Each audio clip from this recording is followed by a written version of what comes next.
Nirmal incharge Srihari గారు, fisheries chairman మెట్టు సాయి కుమార్ గారు, మిత్రులారా నమస్కారం.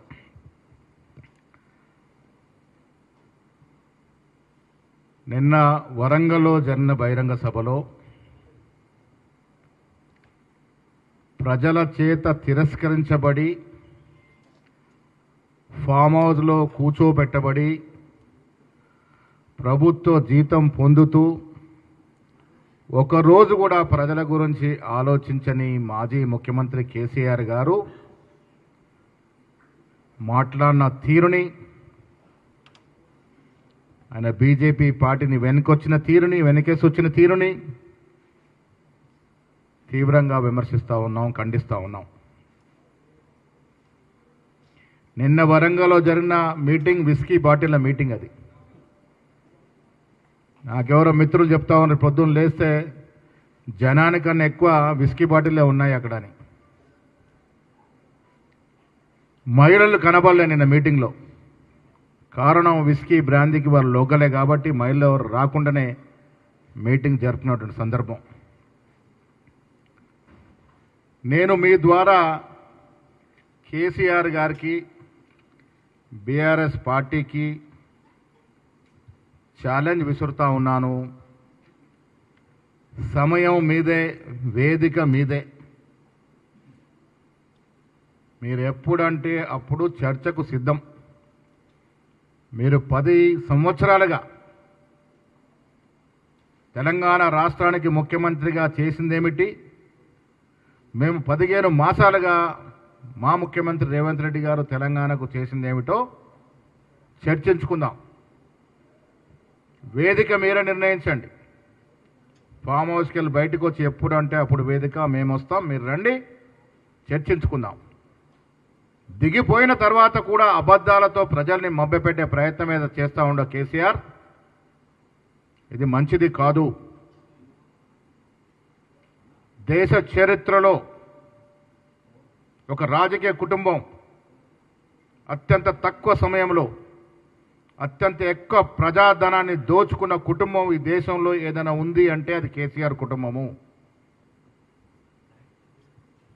ప్రాజెక్టుల పేరిట, భూముల పేరిట ప్రజల సొత్తుని దోచుకోవడమే కాకుండా ఈ రాష్ట్రాన్ని అప్పుల పాలు చేసి, ఒక దూరదృష్టి లేకుండా, ఒక విజన్ లేకుండా, ఒక ఆలోచన లేకుండా ఇబ్బడి ముబ్బడిగా అప్పులు తెచ్చి ఈ రాష్ట్రాన్ని అప్పులో కూర్చోబెట్టి పలాయనం చిత్తగించిన మనిషి ఇవాళ కాంగ్రెస్ పార్టీ గురించి మాట్లాడుతూ ఉన్నారు. తెలంగాణ మళ్ళీ ఎప్పుడు కూడా బాగోకుండా అంత పాతాల్లోనికి దిగజార్చినటువంటి కేసీఆర్ ఎప్పటికీ తెలంగాణ రాష్ట్రానికి విలన్గానే మిగిలిపోతాడు. రానున్న యువతరం ఎప్పుడు నేను క్షమించదు. కాంగ్రెస్ పార్టీని విలన్ అంటా ఉన్నాడు. దేశం కోసం సర్వం త్యాగం చేసిన గాంధీ కుటుంబం గురించి మాట్లాడుతూ ఉన్నాడు. నీ లెక్క ఏమిటి, నీ స్థాయి ఏమిటి, గాంధీ కుటుంబం స్థాయి ఏమిటి?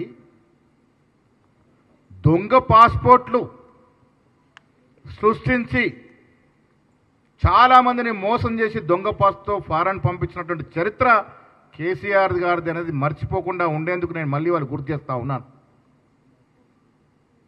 ఆనాడు కాంగ్రెస్ హయాంలో దొంగ పాస్పోర్ట్ సృష్టించి మ్యాన్ పవర్ బిజినెస్ చేసిన కేసీఆర్ ఇవాళ కాంగ్రెస్ వల్లే కదా తెలంగాణ వస్తే నువ్వు ముఖ్యమంత్రి అయినావు. నీ కొడుక్కి, కూతురికి, అల్లుడికి అంబాసిడర్ కారులో పెట్రోల్ డీజిల్ పోసుకునే కూడా డబ్బు లేనటువంటి పరిస్థితి నుంచి వీళ్ళు ఒక్కొక్కరు 10 ఇంపోర్టెడ్ కార్లు మెయింటైన్ చేసే స్థాయికి వచ్చింది కాంగ్రెస్ వల్ల కాదా? అందుకు కాంగ్రెస్ విలనా? తెలంగాణ ఇచ్చినందుకు కాంగ్రెస్ విలన్ అవుతుందా? తెలంగాణ సాకారం చేసినందుకు కాంగ్రెస్ విలన్గా నిలబడాలా? ఇచ్చిన మాట ప్రకారం ఇవాళ 1 సంవత్సరం లోపల 60,000 ఉద్యోగాలు ఇచ్చినందుకు కాంగ్రెస్ విలన్గా చూపాలా? అరే నిజమైన విలను మీరు. కారణం మీరిచ్చి, ప్రజలకు ఇచ్చి, వాగ్దానాలు ఇచ్చి మోసం చేసిన చిట్టా చదువుతాను నేను. ఒక కుటుంబానికి ఒక ఉద్యోగం అన్నావు, మోసం. ప్రతి కుటుంబానికి 2 బెడ్ ఇల్లు ఇస్తామన్నావు, అబద్ధం. ప్రతి దళిత కుటుంబానికి 3 ఎకరాల భూమి ఇస్తానన్నావు, ద్రోహం. ప్రతి కేజీ నుంచి పీజీ వరకు ఉచిత విద్య ఇస్తానని మోసం చేశావు. ప్రతి ఇంటికి తాగునీరు ఇస్తాన్నావు. మిషన్ భగీరథ పేరట 25,000 కోట్లు దండుకున్నావు. 15,000 కోట్లకే కంప్లీట్ కావాల్సినటువంటి మిషన్ భగీరథ 48,000 కోట్లకి ఎందుకు ఎగబాకింది? ఆ ఎగబాకిన సొమ్ము ఎవడు తిన్నాడు? కేసీఆర్ కుటుంబం తినలేదా? 1,000 కోట్లు కాళేశ్వరం పేరు మీద 1,00,000 కోట్లు 1,25,000 కోట్లు గోదావరి నదిలో పోసి 1,000 కోట్లు దండుకున్న మాట వాస్తవం కాదా? ఇలా కాళేశ్వరం కూలిపోలేదా? కూలేశ్వరం ప్రాజెక్టుగా మిగిలిపోలేదా? ఎవరి నిర్వాకం వల్ల? నీ చాతకానితనం వల్ల, నీ పరిపాలన దక్షత లేక వల్ల ఇలా రాష్ట్రం అప్పుల పాలవడమే కాకుండా ఇలాంటి ప్రాజెక్టులన్నీ కూడా పనికి రాకుండా పోయినటువంటి సందర్భం ఇవాళ ప్రజలు తెలుసుకోవాల్సిన అవసరం ఉంది. కేసీఆర్ పాపం మర్చిపోయినారేమో, ప్రజలు ఇంత తొందరగా మర్చిపోతారున్న దుర్పాలన, దరిద్ర పాలన ప్రజలు మర్చిపోయారని అనుకొని మాట్లాడుతూ ఉన్నారేమో. నేను మళ్ళీ ప్రజల కోసం గుర్తు చేస్తూ ఉన్నాను. ఆదివాసీలు ముస్లింలకు రిజర్వేషన్ పెంచుతామన్నావు, ఇదొక పెద్ద ఫ్రాడ్. దళిత బంధు ఎన్ని కుటుంబాలకు ఇచ్చావు? మిగతా కుటుంబాలకు ద్రోహం చేయలేదా? బీసీ బంధు అసలు టేకాఫే కాలేదు, ఇదొక మోసం కాదా? ఇస్తాంబుల్ నగరాన్ని ఓల్డ్ సిటీ నుంచి తీస్తానన్నావు, ఎంత పచ్చి మోసమయ్యేది? ఎక్కడ చేయగలను? ఇస్తాంబుల్ కరీంనగర్ని లండన్ చేస్తానన్నాడు, నిజామాబాద్ని డల్లాస్ చేస్తానన్నాడు, పచ్చి మోసం కాదా? ప్రజలు మర్చిపోయినారా? దళిత ముఖ్యమంత్రిని చేస్తానని ఒక దళితుడు మంత్రిగా ఉంటే, ఉప ముఖ్యమంత్రిగా ఉంటే అర్ధరాత్రి పీకేసిన పాపం నీది కాదా? ఏం పాపం చేశాడని ఇంతవరకు చెప్పలేని పరిస్థితి, ఎందుకు పీకేశారో చెప్పలేని పరిస్థితి. దళితులను మోసం చేశారు. ఇలా 420 వాగ్దానాలు అంటే 420 వైఫల్యాలు మీ నాయనా. చెబుతూ పోతే 420 వైఫల్యాలు ఎన్ని చేశారో ఈ చిట్టా ఇప్పితే అర్థమవుతుందనే మాట కూడా సుందరంగా మనవి చేస్తా ఉన్నాను. ఇవాళ మేం చెప్పేది కాదు, నేషనల్ డ్యామ్ సేఫ్టీ అథారిటీ వాళ్ళు చెప్తా ఉన్నారు. కాళేశ్వరం ప్రాజెక్ట్ అనేది ఒక ఫ్రాడ్ ప్రాజెక్టు, పూర్తిగా విఫలమైన ప్రాజెక్టు, కేవలం డబ్బుల కోసం, కమిషన్ల కోసం ఈ ప్రాజెక్టు కట్టారు అని వాళ్ళ అధికారికంగా చెబుతున్నటువంటి సందర్భం. ఇది మోసం కాదా? ఇది నీ కుటుంబం కోసం ఉపయోగపడలేదా? ఒక ఎకరాకి నీరు రావాలంటే 60,000 కోట్ల కరెంటు బిల్లు అవుతాయి. ఎవడబ్బ సొమ్ము అమ్మి కడతారు? అది ఈ ఆలోచన లేకుండా ఎందుకు కట్టారు? మీ కుటుంబం బాగు కోసం కాదా? ఇవాళ రకరకాలుగా రాష్ట్ర ప్రజల్ని, ముఖ్యంగా బీసీల్ని, దళితుల్ని రకరకాలుగా మోసం చేసినటువంటి చరిత్ర కేసీఆర్ది, కేసీఆర్ కుటుంబాంది. తెలంగాణ ఎవరు పోరాడితే వచ్చింది? ఉద్యమకారులు ఎంతమంది అసలు భాష తెలంగాణ వచ్చింది? ఎంతమంది అమరవీరుల కుటుంబాలు మీరు ఆదుకున్నారు? ఒక్కొక్కడికను ఉద్యోగం ఇచ్చినారా? ప్రభుత్వం రాగానే మీకు ముఖ్యమంత్రి పదవి, మీ కొడుకు మంత్రి పదవి, మీ కూతురికి ఎంపీ పదవి, మీ మేనల్లుడికి మంత్రి పదవి, మీ తోరళ్ళు కొడుకు ఎంపీ పదవి, మీ కూతురు ఎంపీ ఓడిపోతే ఎమ్మెల్సీ పదవి, ఇవి ఇవ్వచ్చు. కానీ తెలంగాణ కోసం ప్రాణాలు ఇచ్చినట్టు కుటుంబంలో ఎవరికి కూడా ఉద్యోగం, ఒక మంత్రి పదవి, ఒక ఎమ్మెల్యే పదవి, ఒక ఎమ్మెల్సీ పదవి ఇచ్చిన పాపన పోయినావా? గజ్జ కట్టిన గద్దర్ని ఏ రకంగా అవమానించినావు?